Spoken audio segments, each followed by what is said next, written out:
இந்த திருநீர் விபூதி அப்படின்னு சொல்கிறது ரொம்ப அற்புதமானது. அதை எப்போ அணியலாம், யாரெல்லாம் அணியலாம், அதில் எதுவும் விதிவிலக்குகள் இருக்கிறதா அப்படிங்கிற விஷயத்தை தான் நம்ம இப்போ கொஞ்சம் பொறுமையாக பார்க்க இருக்கோம். இப்போ ஒரு சிவச்சின்னம் அப்படின்னு நம்ம சொன்னோம்னா எடுத்ததுமே எல்லாத்துக்கும் ஞாபகம் வருவது விபூதி தான். இந்த திருநீரை தான் டக்குன்னு வந்து நம்ம ஞாபகத்துக்கு வரும். நெத்தி நிறைய விபூதி. எப்படி சிவபக்தர்கள் நெத்தி மட்டும் இல்லை, உடலெங்கும் விபூதியை தரித்து கொண்டு இருக்கிறார்கள் சிவனடியார்கள். அதவே உடையாக அணிந்திருப்பவர்கள் உங்களுக்கு நல்லாவே தெரியும். அகோரிகள் இருக்கிறாங்க இல்லையா, அவங்க எல்லாமே. அப்போ அவங்களுக்கு அதோட மகத்துவம் தெரிந்திருக்கிறது. சரி, இப்போ இந்த விபூதியை அணிவதற்கு காலகட்டம், நேரம், முறைகள் ஏதேனும் இருக்கிறதா அப்படின்னு கேட்டோம்னா அது எதுவுமே இல்லை அப்படிங்கிறது அதற்கு பதில். சில பேர் சொல்லுவாங்க தூங்கும்போது விபூதி பூசக்கூடாது, இன்னும் என்ன தீட்டு தடங்குகளான இடங்களுக்கு போகும்போது பூசக்கூடாது, அப்படியெல்லாம் எதுவுமே கிடையாது அப்படிங்கிறத தெளிவாக தெரிஞ்சுக்கோங்க. வாழ்க்கையோட அர்த்தத்தை ஒரு மனிதன் வாழ்கின்றான் என்றால் அந்த வாழ்க்கையோட உண்மையான அர்த்தத்தை நாம் விபூதியிலே தெரிந்து கொள்ளலாம், திருநீற்றிலே தெரிந்து கொள்ளலாம். திருநீற்று பதிகம் அப்படிங்கிறதே பாடியிருக்காங்க, அதோட சிறப்புகளை வந்துட்டு பாடியிருக்காங்க. அதே போல தான் இப்போ இந்த திருநீர் அப்படிங்கிறது மருத்துவ ரீதியிலும் சரி, மருத்துவ ரீதியிலும் சித்த மருத்துவத்திலே அந்த தலையில் இருக்கின்ற நீர்க்கட்டுகளை அகற்றுவதற்காக இந்த விபூதியை தரிக்க சொல்வார்கள். அப்போ அது மருத்துவத்திலும் சரி, ஆன்மீகத்திலும் சரி. ஆன்மீகம் அப்படின்னா என்ன, அதை எப்பையெல்லாம் நீ கையில் எடுத்து பார்க்கிறியோ, அப்படி 3 விரல்களில் எடுத்து அந்த விபூதியை பார்த்து நெத்தியில் பூசுறதுக்கு முன்னாடி தெரிஞ்சுக்கோ, அவ்வளவுதான் வாழ்க்கை அப்படிங்கிறத தெரிஞ்சுக்கோ அப்படின்ட்டு நெத்தியில் பூசுவோம் இல்லையா.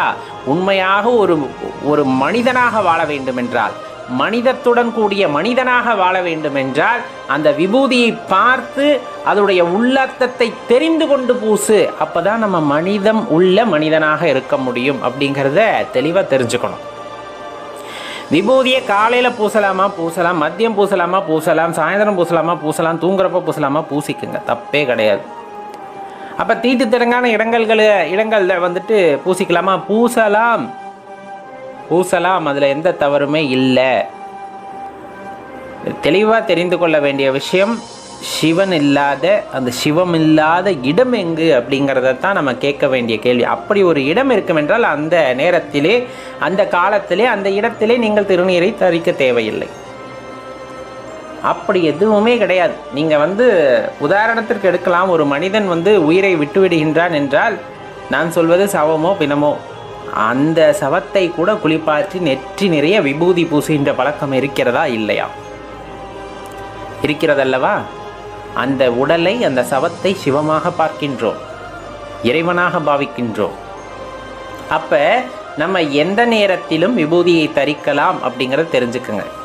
சில பேர் இதுலேயும் குறை சொல்லலாம், அதெல்லாம் அப்படியெல்லாம் இல்லை அப்படின்னு. உண்மை எதுவென்றால் சிவமில்லாத இடமெங்கோ அந்த இடத்தில் அந்த விபூதியை தரிக்க வேண்டாம். அப்படி ஏதாச்சும் ஒரு இடத்தை காமிங்க, அப்புறமா அதை பற்றி நம்ம பேசிக்கலாம். அற்புதமான விஷயம். ஒவ்வொரு விரலிலே எடுத்து பூசுவதற்கென்று தனி மகத்துவத்தை குறிப்பிடுவார்கள். அந்த வகையிலே பார்த்திங்க அப்படின்னா நடுவிரலில் பூசக்கூடாது, கட்டை விரலில் பூசக்கூடாது, இந்த மாதிரி சில விஷயங்கள் இருக்கும். ஆனால் 3 கோடுகளாக ஆள்காட்டி விரல், நடுவிரல், மோதிர விரலை இணைத்து திருநீரை எடுத்து நெற்றி நிறைய பூசலாம். அற்புதமாக இருக்கும். நீங்கள் அந்த திருநீரை தரிக்கிறீங்க அப்படிங்கும்போது வானத்தை பார்த்து அண்ணாந்து பார்த்து அப்படி பூசணும், நெற்றி நிறைய பூசணும். அப்படி பூசும்போது நெற்றியில் மட்டுமா இருக்கும் அப்படின்னா உடல் அங்கங்களில் எல்லாம் விழும், உடல் அங்கத்தில் எல்லாம் விழும். ஏன்? அந்த ஒரு துளி கூட பூமியிலே விழக்கூடாது, அவ்வளவும் சக்தி வாய்ந்தது.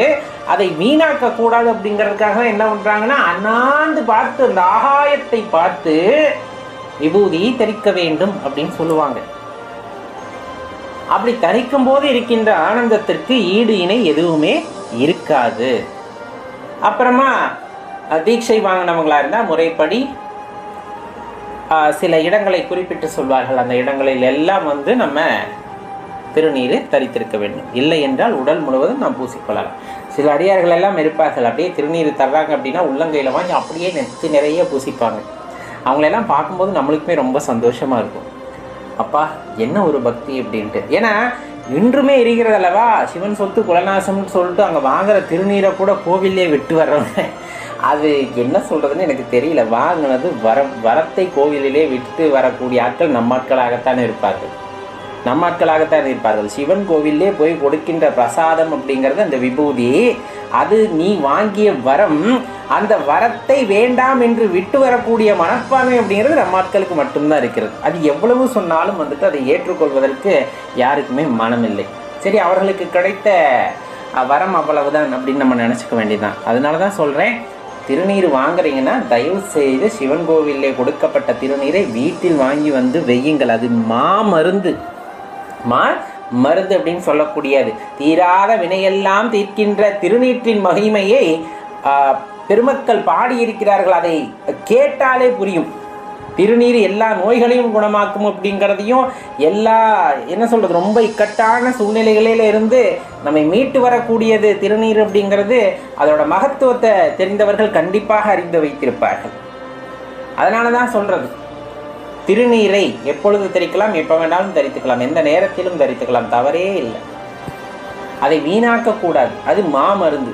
இன்னும் சொல்லுவாங்க இல்லையா, திருநீரை கையில் வச்சுக்கிட்டு பஞ்சாட்சர மந்திரத்தை சொல்லி, பஞ்சாட்சர மந்திரத்தை எத்தனை தடவை வேணாலும் சொல்லுங்கள், அந்த திருநீரே ஏற்கனவே உருவேற்றி இருக்கக்கூடியது, அதீத சக்தி வாய்ந்தது. அதிலே நீங்கள் பஞ்சாட்சரத்தை சொல்லும் பொழுது இன்னும் சக்தி வாய்ந்ததாக இருக்கும். அப்பொழுது உடல் அங்கங்கள் எல்லாம் நெற்றி நிறைய பூசிக்கொள்ளும் பொழுது சிவமாகவே மாறுகிறீர்கள்.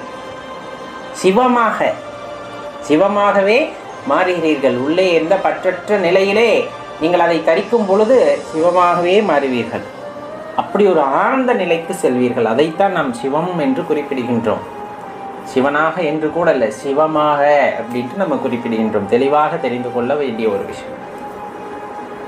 அப்ப இந்த திருநீரை பற்றி இன்னும் சொல்ல போனால்,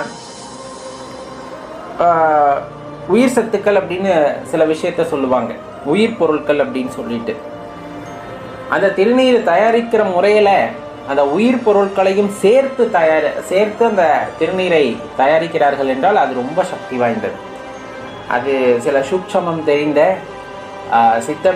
சித்த பெருமக்களோட வழித்தொண்டர்கள் அல்லது குருமார்கள் அதை சரியாக பயன்படுத்துவாங்க. அந்த உயிர் சத்து பொருட்களை எல்லாம் திருநீரில் கலந்து அதை பயன்படுத்துவார்கள். அது ரொம்ப ஆற்றல் வாய்ந்தது. அது நமக்கு கிடைத்தால் இன்னும் அதீத பலன்களை வழங்க வல்லது. அதில் எந்த மாற்று கருத்துமே இல்லை. அப்படியே இல்லைனாலும் சிவன் கோவிலில் கொடுக்கக்கூடிய அந்த திருநீரை அவர் பாதத்திலே வைத்து வீட்டிலே தினமும் பஞ்சாட்சர மந்திரத்தை சொல்ல சொல்ல சொல்ல அந்த விபூதி அல்லது அந்த திருநீர் அப்படிங்கிறது அவ்வளவு உயிராற்றலை பெறும்.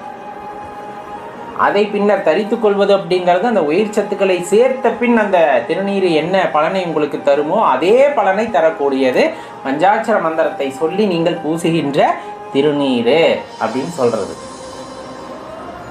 அப்ப ஒரு கோவிலில் வாங்குற திருநீர் வீணாக்கக்கூடாது. சிவனடியார்கள் எல்லாம் பார்த்தீங்கன்னா ஸ்தல யாத்திரை போகும்போது எல்லா ஆலயங்களிலுமே திருநீரை வாங்கி ஒரு பையில போட்டு வச்சுப்பாங்க. எல்லா திருநீரும் அதில் கலந்துருக்கும். எல்லா ஆலயங்களோட திருநீரும் அதில் கலந்துருக்கும். எந்த நேரமாக இருந்தாலும் எல்லா இறைவனும் ஒன்று தானே, நமக்கு பெயர்கள் நாமங்கள் தான் வேறே தவிர இறைவன் ஒன்று தானே. அப்படியே உள்ளேருந்து எடுத்து அப்படி நெத்தி நிறைய பூசிட்டு போகிறவங்களுக்கெல்லாம் ஆசீர்வாதம் பண்ணிட்டு போயிட்டுப்பாங்க. இறைவனோட அனுகிரகம் அப்படியே கிடைக்கும். அதே போல் நீங்கள் எங்கே போனாலும் சரி, ஒரு சின்ன பை மாதிரி திருநீருக்குன்னு பை வச்சுக்கிட்டீங்க அப்படின்னா அந்த பையில் எல்லாத்தையும் சேரிச்சுக்கிட்டே இருந்தால் நோய் நொடி வருது, இல்லை ஏதேனும் கஷ்டங்கள் வருகிறது அப்படிங்கும் போதெல்லாம் இறைவனுடைய மந்திரத்தை சொல்லி நெற்றி நிறைய எடுத்து பூசிக்கொள்ளுங்கள். எல்லா பிரச்சனையும் தீர்ந்து போகும். மற்றவர்கள் ஏதேனும் கஷ்டப்படுகின்ற சூழ்நிலையில் இருக்கிறார்கள் என்றாலும் கூட அந்த பையிலே இருந்து ஸ்தல யாத்திரை போய் நீங்கள் கொஞ்சம் கொஞ்சமாக சேர்த்து வச்ச அந்த திருநீர் பிரசாதம் இருக்கு இல்லையா, அதிலிருந்து கொஞ்சமாக எடுத்து அவருக்காக வேண்டிக் கொண்டு அவர் நெற்றியிலே அதை தரித்து விடுங்கள். அவருக்கு எப்படிப்பட்ட பிரச்சனைகளாக அவர் எதிர்கொண்டிருந்தாலும் அந்த பிரச்சனைகள் எல்லாம் சூரியனை கண்ட பனி போல விலகி போகும். சூரியனை கண்ட பனி போல விலகி போகும். யமபயம் இருந்தாலும் சரி, இன்னும் இனம் புரியாத கவலையாக இருந்தாலும் சரி, எல்லா கவலைகளிலுமே இருந்து நம்மை வெளியே கொண்டு வருமானால் அது அந்த திருநீருக்கு அந்த மகிமை உண்டு. அதை அனுபவபூர்வமாக உணர்ந்ததின் காரணமாக அடியேன் இங்கே எடுத்து கூறி இயம்புகின்றேன். திருநீர் அற்புத மருந்து. பூசும்போது கொஞ்சோண்டு வாயில் போட்டுக்கலாம். மருந்து வெளியே பூசும்போது அகந்தியை அளிக்கின்ற மருந்து, வாய்க்குள்ளே போட்டுக்கொள்ளும் பொழுது உள்ளே இருக்கின்ற பிரச்சனைகளையும் தீர்க்கக்கூடிய மருந்து அப்படின்னு சொன்னால் அது திருநீரை நாம் சொல்ல முடியும். இப்போ இந்த பாக்கெட்டில் வர்றது இதெல்லாம் நம்ம திருநீர் அப்படின்னே சொல்ல முடியாது. கெமிக்கல்லாம் கலந்து வருது இல்லையா? நல்லா தெரிஞ்சவங்க மாட்டுச்சாணத்தை பக்குவப்படுத்தி புடம் போட்டு கொடுத்தாங்கன்னா வாங்கி பயன்படுத்துங்க. அது ரொம்ப சிறப்பு. அதுவுமே இப்போ வியாபார நோக்கில் சில பேர் நேரடியாக அந்த முறைகளெல்லாம் இல்லாமல் பசுமாட்டு சாணத்தை எடுத்து தயாரித்து கொடுக்கிறார்கள். நல்ல தெரிந்தவர்களாக இருந்தால், முறையாக செய்பவர்களாக இருந்தால், அதிலும் இறைவனுடைய மந்திரத்தை ஓதி அதை புடம் போட்டு உங்களுக்கு எடுத்து கொடுத்தார்கள் என்றால் அது அற்புதமான பலனை வழங்கக்கூடியதுங்கிறத தெளிவாக தெரிந்து கொள்ளுங்கள் நண்பர்களே. விபூதியை பயன்படுத்தும் முறை அப்படிங்கிறத தான் பார்க்குறோம். ஏன்னா நிறைய பேர்த்துக்கு அந்த ஐயப்பாடானது இருந்து கொண்டே இருக்கிறது. உங்களுக்கு சில பேர்த்துக்கு நல்லா தெரிஞ்சிருக்கும். இந்த தமிழ்நாடு அப்படிங்கிற இந்த பகுதியை தாண்டி போகும்போது நீங்கள் இந்த விபூதியை பார்க்குறது ரொம்பவே கடினம். அதை வந்துட்டு பெரிய பொக்கிஷமாக பார்ப்பார்கள் மற்றவங்க எல்லாம். நம்ம தமிழகத்தில் தான் இந்த விபூதியோட பயன்பாடு மிகவும் அதிகம். இது குறிப்பிட்டு சொல்லப்போனால் இயற்கை மருத்துவத்தில் இது ஒரு மருந்து அப்படின்னு கூட சொல்லலாம். தலையில் இருக்க நீர்க்கட்டை எடுக்கிறதற்கு பயன்படுத்தக்கூடிய ஒரு அற்புதமான பொருள் அப்படின்னு சொன்னோம்னா, மருந்து அப்படின்னு சொன்னோம்னா இந்த விபூதியை வந்துட்டு குறிப்பிட்டு சொல்லுவாங்க. சரி, இப்போ கோவிலில் விபூதி பிரசாதமானது கொடுக்கப்படுகிறது அப்படிங்கும் போது நம்ம சில விஷயத்தை கவனிக்கணும். அந்த இடத்துல வாங்கும்போது தலை வணங்கி வாங்க வேண்டும். அதை நெத்தியில் தரிக்கும் பொழுது நீங்கள் ஆகாயத்தை பார்த்து நெத்தியில் 3 விரலை கொண்டு எடுத்து பூசலாம். இல்லைன்னா வாங்கின மாதிரியே பூசிப்பாங்க. சிவனடியார்களை பார்த்தீங்கன்னா தெரியும், அப்படியே அவங்க உடம்புலையும் அது விழுகும். அது அப்படியே அவங்களுக்கு ஒரு மகிழ்ச்சியை ஏற்படுத்தக்கூடியதாக இருக்கும். அவ்வாறு தரிக்க வேண்டும் அப்படின்னு குறிப்பிடுவாங்க. சில பேர் கீற்று போல் வந்து வைத்துக்கிறாங்க. சில பேர் வைக்கிறதே தெரியாமல் வச்சுக்கிறாங்க. அப்படியே இருக்கிறதே தெரியாது, ஒரு புள்ளி மாதிரி இருக்கும். அது அவரவர் விருப்பம் என்றாலும் கூட எப்பவுமே தெரிந்து கொள்ள வேண்டிய ஒரு விஷயம், இது புனிதமான விஷயம். உடலை புனிதப்படுத்தக்கூடிய ஒரு பொருள் அப்படின்னு சொன்னோம்னா இந்த விபூதி அப்படின்னு சொல்லக்கூடிய விஷயம் என்ன, எப்படி அது புனிதமாக்குகிறதுனா, இப்போ உங்களுக்கு நல்லா தெரிஞ்சிருக்கும். சில பேரெல்லாம் உடல்நிலை சரியில்லைன்னா கூட என்னன்னா, அப்பா அப்படின்னு அந்த பஞ்சாட்சர மந்திரத்தை சொல்லிக்கிட்டு நெத்தியில் விபூதியை பூசிட்டு கொஞ்சமாக நாக்கில் வச்சுட்டு சரியாக போயிடும் அப்படின்ட்டு போவாங்க. உண்மையாலுமே சில பேர்த்துக்கு சரியாகிடும். ஏன்னா அது ஒரு அரும்பெரும் பொக்கிஷம் அப்படிங்கிறது உங்களுக்கு நல்லா தெரியும். நால்வர் பெருமக்களில் அந்த பொக்கிஷத்தை பற்றி பாடியது வந்து மிக அதிகம். மந்திரமாவது நீர் அப்படிங்கிற மாதிரி அதோட பெருமைகளை வந்துட்டு நிறைய பேர் பேசியிருப்பாங்க. அவ்வளோ அற்புதமான ஒரு பொக்கிஷம்னா விபூதி. இப்போ உடல்நிலை சரியில்லை, நான் அணிந்து கொள்ளலாமா தரித்து கொள்ளலாமான்னா தாராளமாக தரித்து கொள்ளலாம். இல்லை எங்கேயாவது வந்து கோவிலுக்கு போயிட்டு வர நிறைய விபூதி கொடுத்துட்டாங்க, அதை பூசிட்டு மீதியை வீட்டுக்கு எடுத்துகிட்டு வரலாமா? அதுலேயும் குறிப்பாக சிவாலயத்தில் கொடுத்த விபூதியை வீட்டுக்கு எடுத்துகிட்டு வரலாமா? ஐயா அது பொக்கிஷம் ஐயா, தாராளமாக வீட்டுக்கு எடுத்து வாருங்கள். அது பொக்கிஷம், அதை வீட்டில் வைக்க வேண்டும்.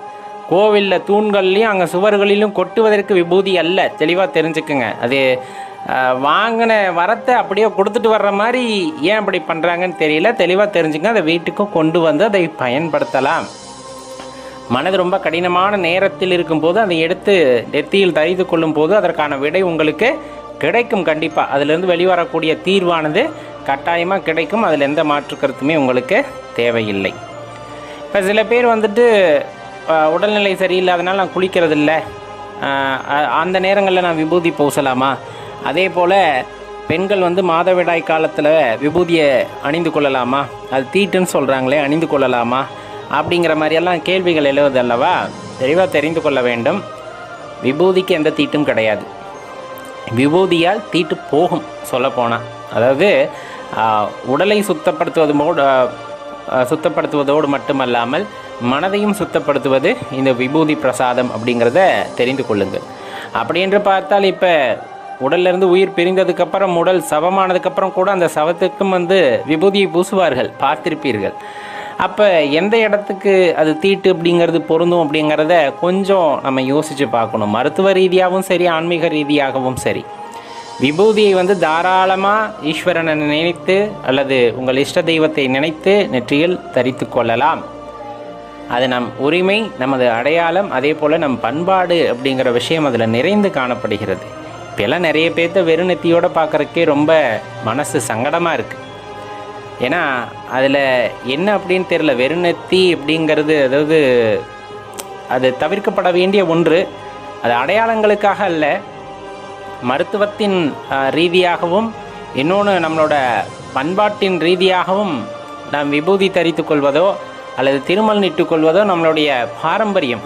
அதை எப்படி நம்ம மறக்கிறோம் அப்படின்னு தெரியல. குறைந்தபட்சம் ஒரு கீற்று அளவாவது நெற்றியில் இருக்க வேண்டாமா? குழந்தைகளுக்கு சொல்லி வளர்க்க வேண்டாமா? அதை பற்றி அருமை பெருமைகளை முதலில் நாம் தெரிந்து கொண்டால்தான் நம் மற்றவர்களுக்கோ அல்லது நமது குழந்தைகளுக்கோ சொல்ல முடியும். அதனால தான் சொல்கிறது. அதனால் இனிமேல் ஆலயங்களுக்கு போகிறீங்கன்னா விபூதி தந்தால் வாங்கிக்கோங்க. எந்த சூழ்நிலையிலும் நீங்கள் பயன்படுத்தலாம். எந்த சூழ்நிலையிலும் விபூதியை பயன்படுத்தலாம். பிரயாணத்தப்ப சாமி கும்பிட்றது இல்லையா, கோவிலை பார்த்தோமே கையெடுத்து கும்பிட்றோம் இல்லையா, அது தீட்டு வீட்டுக்கு போயிட்டு வந்தாலுமே இருக்கட்டுமே, கோவிலை பார்த்தா டக்குன்னு நம்மளை எரியாமல் கையெடுத்து கும்பிடுவோம். அப்போ அது தவறாகாதா? கிடையாது. இப்போ மனதார நீங்கள் தெய்வத்தை வழிபடும் பொழுது தீட்டு தடங்கள்லாம் எதுவும் கிடையாது. அதுக்கு விபூதி வந்து விதிவிலக்கு, நீங்கள் அணிந்து கொள்ளலாம் அந்த நேரத்தில். அதை தெரிந்து கொள்ளுங்கள். கட்டாயமாக இந்த விபூதியோட மகிமையை தெரிந்து கொண்டால் நம்ம வாழ்க்கை வந்து ரொம்ப சிறப்பாக இருக்கும் நண்பர்களே.